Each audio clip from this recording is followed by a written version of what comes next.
He went on a blind date, but the seat was empty, until his little daughter whispered, "Daddy." She looks like Mommy. Sometimes life gives you a second chance, in the most unexpected way.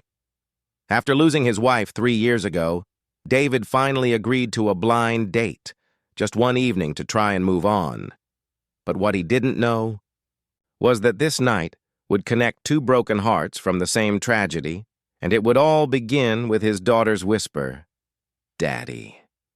She looks like Mommy. If this story touched your heart, don't forget to like, share, and subscribe for more emotional stories like this. It was a rainy Friday evening in Seattle, the kind of night that made the city lights blur like watercolor. The streets shimmered under the reflections of passing cars, and raindrops tapped rhythmically against the cafe windows. Inside, the air was warm, filled with the scent of roasted coffee beans and cinnamon pastries. David sat quietly at a small corner table, fingers tracing the rim of his mug. He wasn't sure what made his heart race more, the thought of meeting someone new or the guilt that came with it. For 3 years he had avoided this feeling. He told himself he was too busy, too broken, too tired. But deep down, he knew he was just afraid of forgetting her. Emily had been gone for 3 years now. A car accident had taken her one cold November morning, leaving behind nothing but memories and a little girl who asked questions David never knew how to answer. His friends had encouraged him to start living again, to try moving forward. They said she wouldn't want him to be alone. So tonight, reluctantly, he agreed to go on a blind date. His friend Mark had set it up. "She's kind, patient, and she understands loss," he'd said. But as the minutes passed, David found himself watching the door, the rain, and his own reflection in the cafe window. He checked his watch again, 6:45, then 6:50, then 7:10. The seat across from him stayed painfully empty. The cafe buzzed softly with quiet conversations and the clinking of cups. A young couple shared a slice of cheesecake at the next table, laughing about something trivial. An old man read a newspaper near the counter, occasionally glancing at the clock. Everything felt ordinary, except for David's heart. He tried to convince himself that it was okay, that maybe she just got caught in traffic. But part of him already knew. He sighed deeply, his breath fogging the window as he stared at the untouched second cup of coffee in front of him. Maybe this was a mistake, he thought. Maybe he wasn't ready to meet someone new, not when every face he saw reminded him of the one he had lost. A small tug on his sleeve interrupted his thoughts. He looked down and saw his daughter Lily gazing up at him with wide, curious eyes. She was only 6, but she carried an old soul, wise beyond her years, perhaps because life had forced her to grow up too soon. She had begged to come with him tonight, saying she wanted to meet the nice lady Daddy was going to smile for. He couldn't say no. Now, as she sat beside him with her tiny hands wrapped around a cup of hot chocolate, she looked both hopeful and worried. "Daddy," she whispered, her voice trembling slightly. "Maybe she's not coming." Like Mommy didn't come back. David's heart sank at her words. He tried to smile to hide the pain that flickered in his eyes. He reached out, brushing a strand of hair from her forehead, and forced a light chuckle. "No, sweetheart. She'll come. Maybe she's just running late." But even as he said it, he felt the lie sting. He hated that Lily had learned about waiting, about loss, about people who didn't return. She was too young to understand that some absences never end. He kissed the top of her head and whispered, "It's okay, baby. We'll be fine." Yet deep inside, he didn't know if he believed it himself. Just then, the soft chime of the cafe door cut through the sound of rain. Both David and Lily turned. A woman stood at the entrance, her clothes damp, her hair tangled from the storm. She clutched a small red umbrella, raindrops still sliding off its edges. Her eyes scanned the room nervously until they landed on David. For a moment, everything around him seemed to blur. The music, the lights, even his own breath. There was something about her, something achingly familiar. She looked hesitant, fragile, but kind. Lily gasped quietly, clutching her father's arm. "Daddy," she whispered, her eyes wide with wonder. "She looks like Mommy." David froze, the world spinning slower around him. The woman approached slowly, offering a shy, uncertain smile.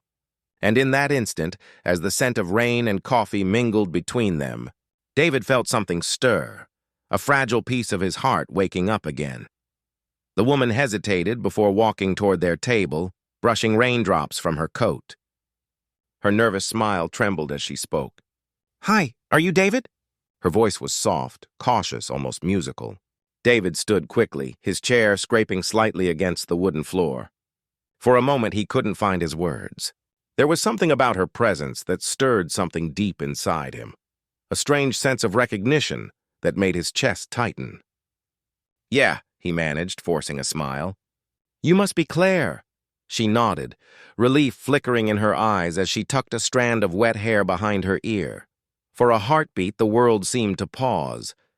Her voice, her gentle gestures, even the faint trace of vanilla in her perfume, everything about her felt hauntingly familiar. It was as if Emily's ghost had quietly stepped back into his life, not as a haunting, but as a whisper of healing. David didn't know whether to feel comfort or confusion. He tried to hide it behind a polite smile, but Claire seemed to sense the tension. "I'm so sorry I'm late," she said quickly. "My car broke down 2 blocks away, and of course I forgot my umbrella." David chuckled softly, shaking his head. "You made it," he said kindly. "That's what matters." Lily peeked from behind David's arm, clutching her tiny stuffed bear. She was shy, but her eyes studied Claire curiously, as if searching for something familiar in her face. Claire noticed her instantly, kneeling to meet her gaze. "You must be Lily," she said warmly. "Your dad told me you love drawing." Lily nodded, barely whispering, "I do."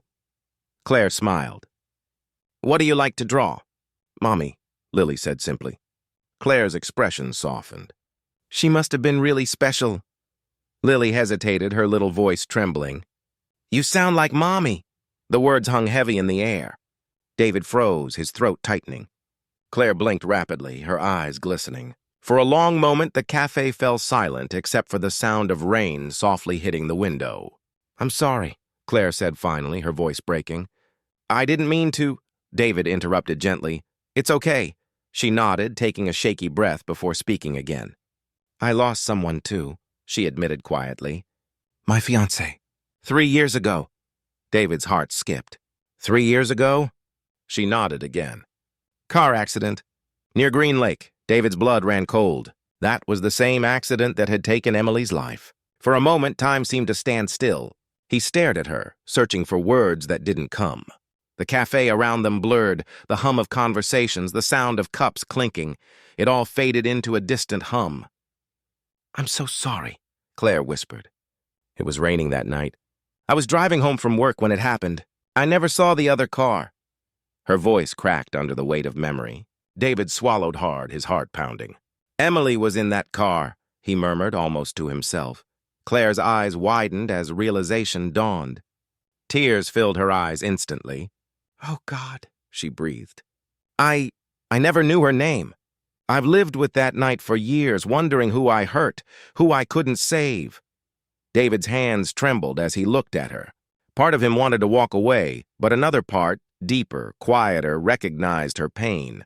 It mirrored his own. They sat in silence for what felt like forever, 2 broken souls bound by the same storm. Then Claire reached across the table, her hand shaking. "Maybe we were meant to help each other heal," she said softly. There was no pretense, no expectation, just raw, human truth. David hesitated, then placed his hand over hers. For the first time in 3 years, warmth spread through him. Not of love, not yet, but of peace.